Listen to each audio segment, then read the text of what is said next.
Good evening, ladies and gentlemen, all you people out there in Gentleman City, YouTube land. I'm your host. Welcome to the Hail Victory YouTube show.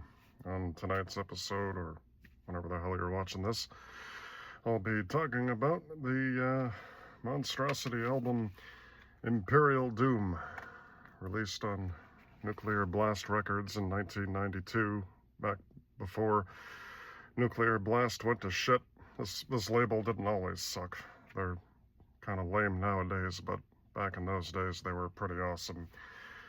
And this album is what I consider to be a pretty underrated classic. It's well known to those that are familiar with the genre, but not as well known as maybe the earlier Cannibal Corpse albums would be, or the older Malevolent Creation albums would be. This was the album where George Corpsegrinder got his start before moving on to Cannibal Corpse.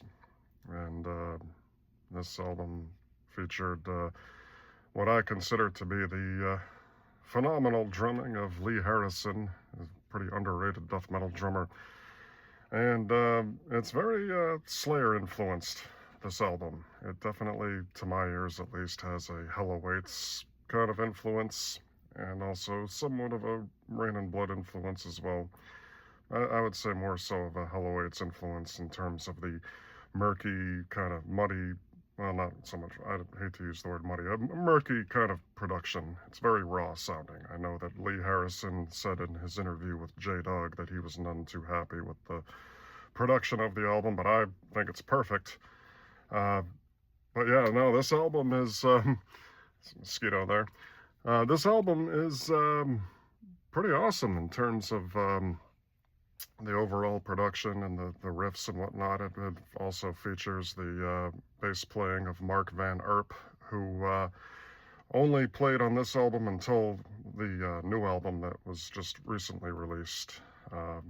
Here he's on this album, and also John Rubin, who would later go on to Malevolent Creation for a brief stint off and on. And this also featured Jason Goebel. I believe he played with Cynic.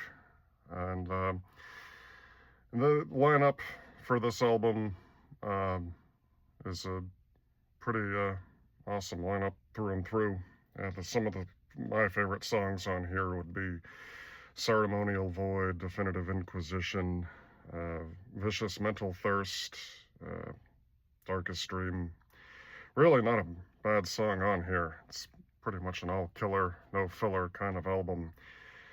And yes, over the years, the band would not do a ton of albums. They have had a somewhat limited discography, taking years between albums. But when they do release a new album, it's usually worth the wait.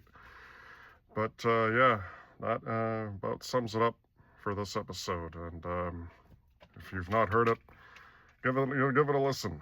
I think you'll like it if you like death metal. Monstrosity's Imperial Doom, Nuclear Blast Records, 1992. That about does it for tonight. Talk to you later.